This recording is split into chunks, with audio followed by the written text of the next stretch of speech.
Good morning बच्चों। मैं संजय कुमार श्रीवास्तव, प्रवक्ता जीव विज्ञान, नगर पालिका इंटर कॉलेज, पंडित दीनदयाल उपाध्याय नगर, चंदौली। बच्चों, आज हम लोग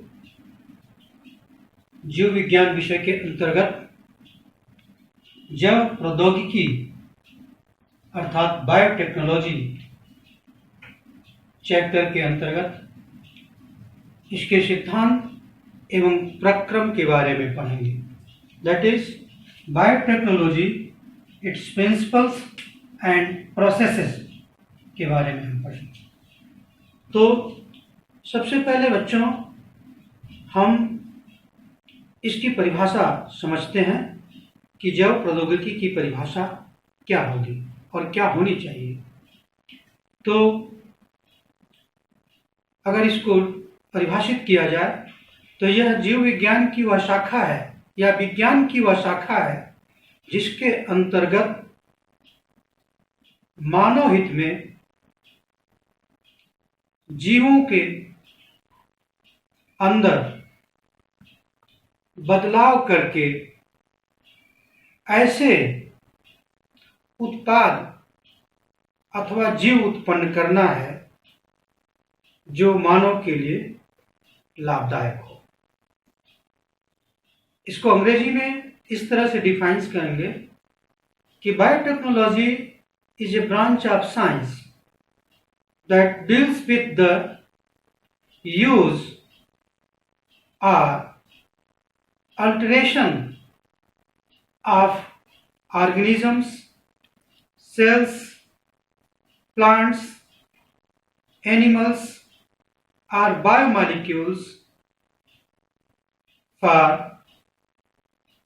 human welfare by utilizing the modern tools and techniques. So, अब आपको परिभाषा से स्पष्ट हो गया होगा कि बायोटेक्नोलॉजी किसे कहते हैं। अब थोड़ा सा इसके इतिहास में हम लोग जाते हैं। ये हमने जो परिभाषा आपको बताया, ये वास्तव में मॉडर्न बायोटेक्नोलॉजी की परिभाषा है, आधुनिक जैव प्रौद्योगिकी की परिभाषा है। लेकिन मानो सदियों पहले, कह सकते हो हजारों साल पहले, जाने अनजाने में जैव प्रौद्योगिकी का इस्तेमाल करता आ रहा है। उदाहरण के लिए, मानव ने दूध से दही बनाना, फल के रस या फ्रूट जूस अथवा गन्ने के रस से सिरका या विनेगर तैयार करना, खमीर के उपयोग से पावरोटी तैयार करना या फलों के रस से वाइन्स का निर्माण करना सदियों पहले से जानता है। यही नहीं, मानव चयनात्मक रूप से बहुत सारे ऐसे जंतुओं और उत्पादकों का भी निर्माण किया है जो उसके लिए हित कर रहा है, चाहे वो संकरण के माध्यम से, चाहे वो सिलेक्शन के माध्यम से। लेकिन अब हम लोग यहाँ पे मॉडर्न बायोटेक्नोलॉजी के बारे में पढ़ेंगे। तो मॉडर्न बायोटेक्नोलॉजी या आधुनिक जैव प्रौद्योगिकी के दो सिद्धांत हैं।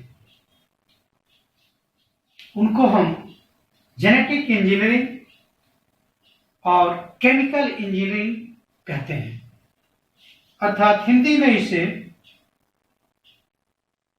जीनी अभियांत्रिकी या जेनेटिक अभियांत्रिकी और इसको रासायनिक अभियांत्रिकी कहेंगे।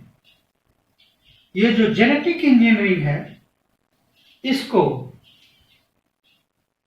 कॉमनली, सामान्य रूप से रिकॉम्बिनेंट डीएनए टेक्नोलॉजी भी कहते हैं, अर्थात पुनर्संयोजन डीएनए तकनीकी भी कहते हैं।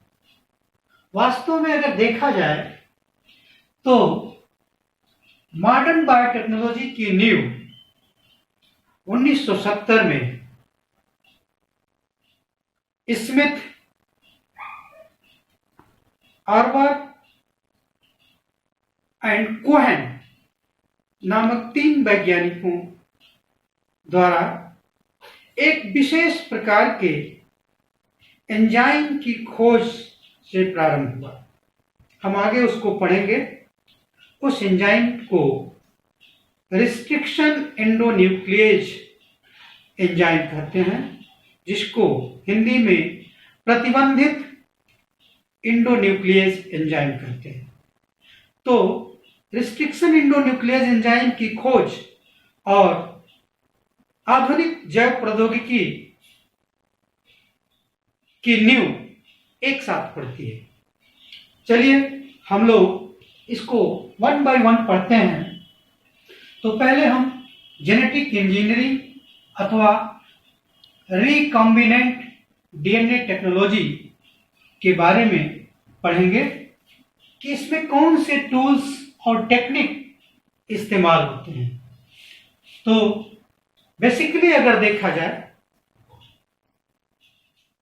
तो इस विधि में अर्थात जेनेटिक इंजीनियरिंग में enzymes, cloning vectors and competent host, ये 3 ऐसे महत्वपूर्ण टूल्स हैं जिनका उपयोग होता है और इनको हम एक एक करके पढ़ेंगे, 1 बाय 1 पढ़ेंगे। एंजाइम्स आप जानते हो, enzymes are the biological molecules. पहले यह कहा जाता था कि all enzymes are protein but all proteins are not enzyme, लेकिन अभी कुछ चेंज हो गया है क्योंकि RNA also act as an enzyme that is called ribosomes. So anyway, enzymes बहुत विशिष्ट मॉलिक्यूल है। इट इज ए बायोकैटलिस्ट, एक जैविक उत्प्रेरक है जो हमारे जैविक तंत्र में बहुत महत्वपूर्ण रोल अदा करता है। हमारे शरीर के अंदर, हमारे बायोलॉजिकल सिस्टम में मैक्सिमम जो बायोकेमिकल रिएक्शन हैं they are under the influence of enzymes. तो एंजाइम्स में हम पढ़ते हैं एक एक करके कि कौन कौन से एंजाइम्स जेनेटिक इंजीनियरिंग में इस्तेमाल होते हैं। तो जैसे कि lysing enzymes, cleaving enzymes, synthesising enzymes, joining enzymes, alkaline phosphatase enzymes. अब देखिए लाइजिंग एंजाइम। लाइजिंग एंजाइम जैसा कि इसका नाम है, लाइजिंग का मतलब है लाइसिस से है, लाइसिस का मतलब है ब्रेक करना, तोड़ना। ये जो जेनेटिक इंजीनियरिंग में इस्तेमाल होने वाले जो 3 महत्वपूर्ण लाइजिंग एंजाइम्स हैं उनके नाम हैं लाइसोजाइम्स, सेलुलेज, काइटिनेज। ये अलग अलग प्रकार की कोशिकाओं को तोड़ने में इस्तेमाल होते हैं। जैसे लाइसोजाइम का उपयोग बैक्टीरियल सेल को तोड़ने में होता है, सेलुलेज का उपयोग प्लांट सेल को ब्रेक करने में होता है, काइटिनेज का उपयोग फंजाई सेल या फंगस सेल को ब्रेक करने अथवा तोड़ने के लिए इस्तेमाल होता है। इसके बाद क्लीविंग एंजाइम। क्लीविंग का अर्थ है तोड़ना, कट करना। ये भी कई प्रकार के हैं जो जेनेटिक इंजीनियरिंग में इस्तेमाल होते हैं, जैसे कि एक्सोन्यूक्लिएज, इंडोन्यूक्लिएज, रिस्ट्रिक्शन इंडोन्यूक्लिएज। आपने देखा कि यहां पर हमने न्यूक्लिएज शब्द का उपयोग किया है। न्यूक्लिएज मतलब that particular enzymes which digest और break the nucleic acid molecules. यहां पर न्यूक्लिक एसिड का अर्थ है DNA, deoxyribonucleic acid. DNA exonuclease ये डीएनए मॉलिक्यूल को छोर से अर्थात किनारे से ब्रेक करता है। अगर मान लीजिए ये डीएनए मॉलिक्यूल है ऐसे ऐसे दिस, तो ये जो एक्सोन्यूक्लिएज है वो इनको यहां से ब्रेक करेगा, छोर से किसी किनारे से तोड़ता हुआ जाएगा, एक किनारे से, आइदर फ्रॉम 5 एंड और फ्रॉम 3 एंड, कहीं से तोड़ेगा, लेकिन जब भी तोड़ेगा तो वो किनारे से, एक सिरे से। इंडोन्यूक्लियस, जैसा कि इसका नाम है, ये डीएनए मॉलिक्यूल को बीच से तोड़ता है, अर्थात ये यहां पर ब्रेक करेगा ऐसे, या इस साइड से यहां पर काम करेगा। रिस्ट्रिक्शन एंडोन्यूक्लियस, प्रतिबंधित इंडोन्यूक्लियस, ये बहुत महत्वपूर्ण एंजाइम है। अभी हमने आपसे चर्चा किया कि 1970 में स्मिथ, कोहेन और अर्बर नामक वैज्ञानिकों ने इस एंजाइम की खोज की, रिस्ट्रिक्शन एंडोन्यूक्लियस की। ये बड़ा विशिष्ट एंजाइम है। इसकी खोज और बायोटेक्नोलॉजी की नींव साथ साथ पड़ती है। क्यों? यह एंजाइम कहाँ पाया जाता है? ये एंजाइम कुछ विशेष जीवाणुओं अर्थात बैक्टीरिया सेल में पाया जाता है।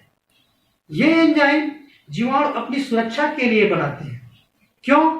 क्योंकि जब उन जीवाणुओं पर बैक्टीरियोफेज नामक वायरस अटैक करता है तो उस बैक्टीरियोफेज वायरस के डीएनए को ये एंजाइम टुकड़ों टुकड़ों में तोड़ देता है, खंडों खंडों में तोड़ देता है, जिससे वो बैक्टीरिया सेल अपने आप को उस विषाणु से बचा लेता है, उस बैक्टीरियोफेज से बचा लेता है।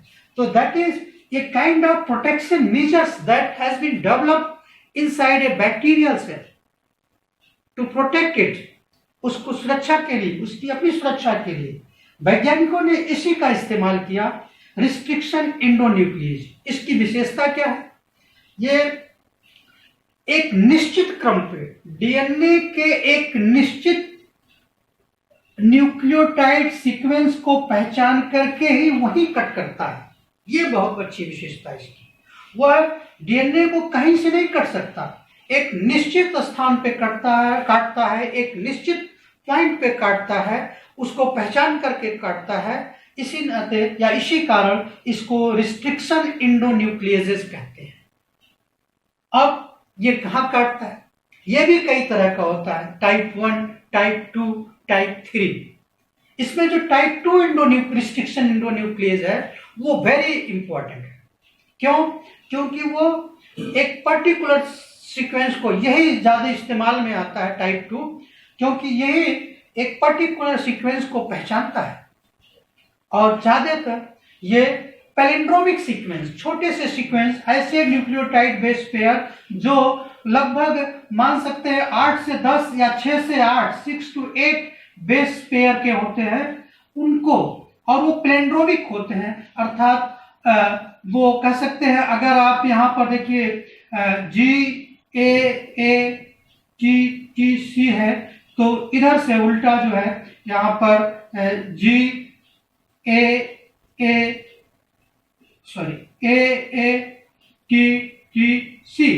अब आप इसको इधर से पढ़ेंगे तो GATTC है, यहां से पढ़ेंगे तब भी आपको मिलेगा GAATTC। ऐसे सीक्वेंस जो उल्टा और सीधा एक तरफ से, चाहे आप 5 इंच से पढ़ें या 3 इंच से पढ़ें, जिधर से पढ़ें, वो एक रिवर्स होते हैं, रिवर्स सीक्वेंस होते हैं। इनको हम पैलिंड्रोम्स कहते हैं। ये पर्टिकुलर एंजाइम्स इसी को पहचान करके वही कट करता है। अब इसका बहुत उपयोग होगा। आगे हम फिर पढ़ेंगे सिंथेसाइजिंग एंजाइम, अर्थात डीएनए पॉलीमरेज, रिवर्स ट्रांसक्रिप्टेज। ये वो एंजाइम है जो डीएनए टेम्पलेट पे डीएनए का निर्माण करते हैं, अर्थात अगर डीएनए है और उस पे डीएनए मॉलिक्यूल का निर्माण करता है, डीएनए के सांचे पर डीएनए का निर्माण करने वाला जो एंजाइम है उसको कहेंगे डीएनए पॉलीमरेज। और यही चीज यदि आरएनए के सीक्वेंस पे डीएनए का निर्माण होगा तब हम उसको कहेंगे रिवर्स ट्रांसक्रिप्टेज। तो ज्यादातर इस एंजाइम का उपयोग होता है डीएनए पॉलीमरेज का। फिर ज्वाइनिंग एंजाइम, मतलब ऐसे एंजाइम्स जो डीएनए के टुकड़ों को जोड़ते हैं, जिनको हम डीएनए लिगेज कहते हैं। इनको मॉलिक्यूलर ग्लू भी कहते हैं, मतलब आणविक जो विज्ञान का वो ग्लू है, ग्लू का मतलब जो है चिपकाने वाला। इसमें जो सबसे ज्यादा उपयोग किए जाने वाला जो है डीएनए लिगेज है उसको T4 डीएनए लिगेज कहते हैं। ये T4 डीएनए लिगेज है जिसका उपयोग किया जाता है। फिर एल्केलाइन फॉस्फेटेज, यह एंजाइम डीएनए के अणु से 5' पर फॉस्फेट ग्रुप को तोड़ देता है। डीएनए के 5' पे, जैसे मान लीजिए अगर यहाँ 5' है डीएनए का, सपोज ये 5' है, तो इस 5' पे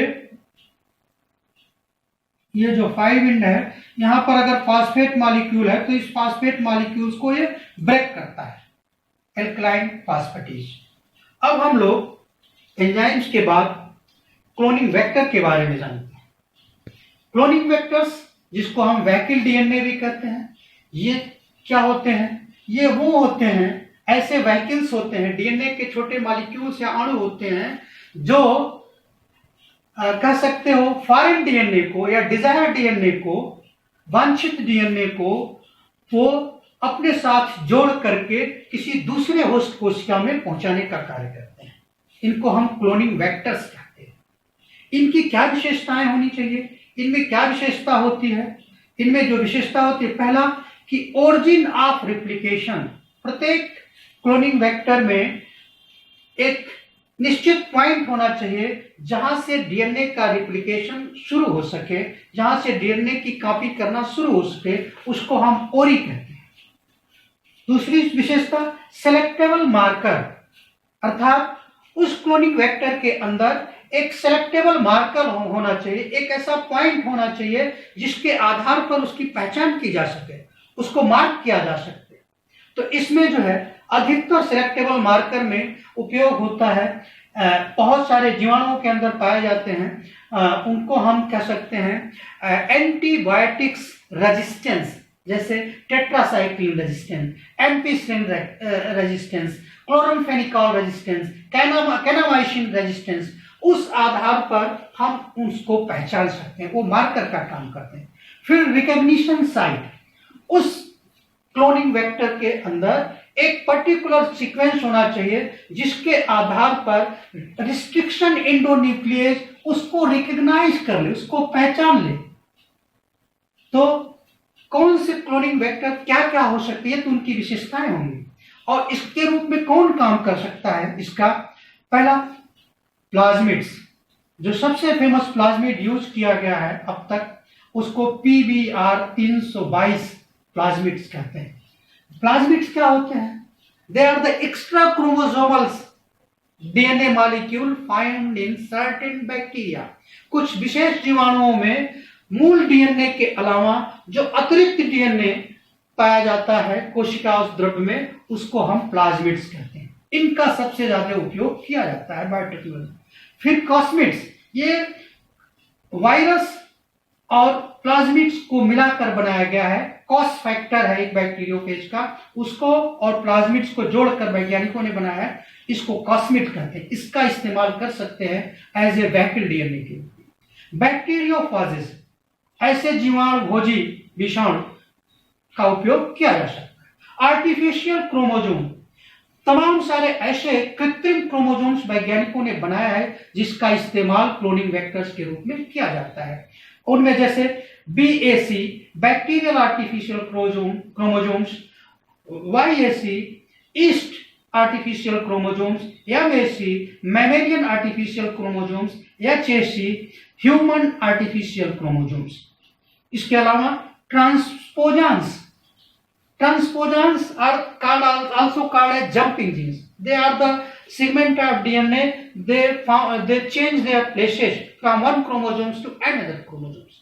तो ट्रांसपोजांस का उपयोग किया जा सकता है। जिस ट्रांसपोजांस का ज्यादा उपयोग किया गया है उसका नाम AC-DCS एलिमेंट कहते हैं। शटल वेक्टर ऐसे वेक्टर, ये पर्टिकुलर वेक्टर्स हैं जो यूकैरियोटिक और प्रोकैरियोटिक दोनों के बिहेवियर रखते हैं, उनका हम उपयोग कर सकते हैं। इसके बाद अगर यह तो वेक्टर के माध्यम से या वैकिल डीएनए के माध्यम से डिजायरेबल डीएनए को, वांछित डीएनए को, वांछित जीन को एक कोशिका से दूसरे प्रकार की कोशिका में पहुंचाने का माध्यम था, लेकिन वैज्ञानिक अगर चाहें, क्या ऐसा किया जाता है कि without the involvement of the cloning vector, without the use of vehicle DNA, they can also transfer the gene directly. That is called direct or vectorless gene transfer. इसमें क्या क्या होता है, क्या क्या विधि है? जैसे micro injection, there are different fine micro level needles और pipettes which can be used for the transfer of gene. Electroporation by utilizing the electric current in microvolt level, scientists or you can say biotechnologists can transfer gene from a foreign gene inside a host cell. Then gene gun, जिसको biolistic भी कहते हैं। क्या होता है इसमें कि the DNA और genes are loaded on small golden pellets, सोने की छोटी छोटी गोलियों पे जो माइक्रो साइज की होती है, माइक्रोन में जिनका साइज है, उन पे कोटिंग कर दी जाती है पर्टिकुलर डिजायरेबल जीन का, वांछित डीएनए का जिनको हमको भेजना है, उसकी कोटिंग कर दी जाती है और उसको इंजेक्ट कर दिया जाता है बैलिस्टिक की तरह से, बायोलिस्टिक की तरह से, गन की तरह से उसको डायरेक्ट कोशिका के अंदर भेज दिया जाता है, होस्ट कोशिका। एंड डायरेक्ट डीएनए इंजेक्शन, ये भी किया जाता है। डीएनए के डायरेक्ट इंजेक्शन को जो है सेल के अंदर भेजा जाता है। तो these are the methods utilised in genetic engineering for the creation और you can say for the formation of recombinant DNA, ये सब इस्तेमाल किया जाता है। अब हम लोग कंपिटेंट होस्ट के बारे में आए। ये भी एक महत्वपूर्ण टूल्स है जो बायोटेक्नोलॉजी के अंतर्गत इस्तेमाल होता है। कंपिटेंट होस्ट क्या है? कंपिटेंट होस्ट वो सेल है, चाहे वो बैक्टीरियल सेल हो, चाहे एनी यूकैरियोटिक सेल हो या प्रोकैरियोटिक हो, that can receive the desirable DNA, अर्थात द फॉरेन डीएनए, वांछित जीन को जो अपने अंदर अंतर्निहित कर सकता है, करने की क्षमता हो जिसके अंदर। और यही नहीं, वो साथ साथ वो अपने डीएनए के साथ जोड़ करके उसको डुप्लीकेट भी कर ले, अर्थात उसको मल्टीप्लाई भी कर ले। और इतना ही नहीं बल्कि उसको अपने साथ एक्सप्रेस भी कर दे, अर्थात उस डीएनए से प्रोटीन का निर्माण भी कर ले। किस डीएनए से? फॉरेन डीएनए से जो हमने भेजा है। तो उसी होस्ट को कंपिटेंट होस्ट कहेंगे जिसके अंदर ये सारी क्षमता हो। अब हम लोग, ये तो टूल्स एंड टेक्निक्स हैं। अब process of recombinant DNA technology, ये बहुत महत्वपूर्ण है। ये हम लोग जो है खूब कायदे से पढ़ेंगे।